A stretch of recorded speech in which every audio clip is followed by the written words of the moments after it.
वृंदावन धाम से आप सभी को राधे राधे। मैं आज वृंदावन धाम से आपके लिए एक महत्वपूर्ण कहानी लेके आ रही हूँ जो भगवान की प्रमुख लीला में से एक है। और हम आपको लेकर के चलेंगे एक ऐसे स्थान जहाँ पर भगवान ने कालिया नाग का मर्दन किया था। हाँ, उनकी पावन भूमि पर बहती हुई यमुना केवल एक नदी नहीं है बल्कि भगवान श्री कृष्ण की लीलाओं की साक्षी भी है। इसी यमुना में कभी कालिया नाग का आतंक था, पर प्रश्न यह है कि वह यमुना और वृंदावन में ही क्यों आया। भागवत पुराण के अनुसार कालिया मूल रूप से रमणक द्वीप में रहता था, लेकिन गरुड़ जी के भय से वह वहां से भागा।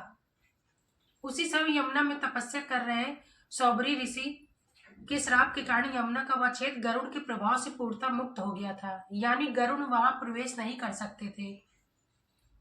इसे सुरक्षित समझकर कालिया नाग यमुना में आकर बस गया और अपने विष से जल को जहरीला बना दिया, जिससे ब्रजवासी भयभीत हो गए।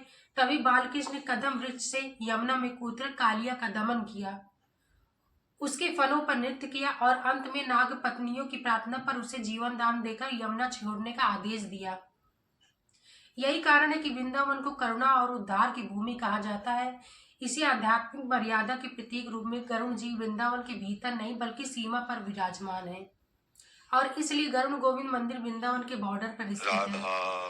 यह पूरी कथा बताती है कि वृंदावन में शासन या दंड नहीं बल्कि केवल श्री कृष्ण की लीला प्रेम।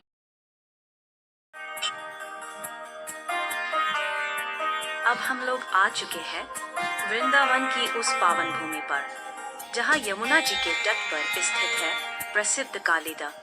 यही वह स्थान है जहां आज भी वह दिव्य कैलिकदम्ब वृक्ष मौजूद है, एक साथ जीवित है।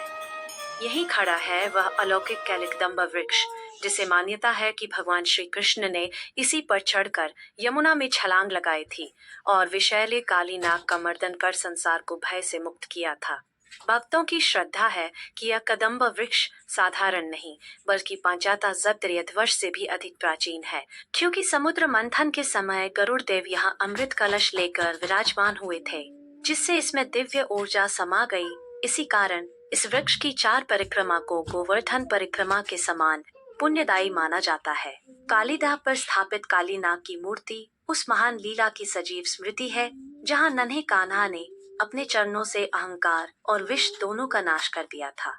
आज भी ब्रजवासी और दूर दूर से आए भक्त यहाँ परिक्रमा करते हुए यही अनुभव करते हैं कि यही स्थान केवल कथा नहीं भी बल्कि श्री कृष्ण की जीवंत लीला भूमि है, जहाँ हर पत्ता, हर श्वास और हर लहर राधे राधे का जप करती प्रतीत होती है।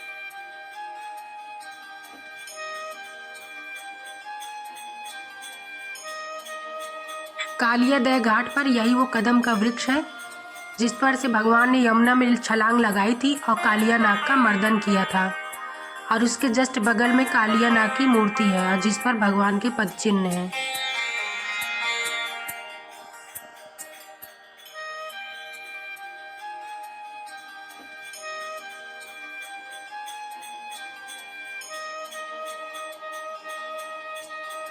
मान्यता है कि इस कदम वृक्ष के 4 बार परिक्रमा लगाने से गोवर्धन की एक परिक्रमा पूर्ण होती है और यह सिद्ध मनोकामना वृक्ष माना जाता है।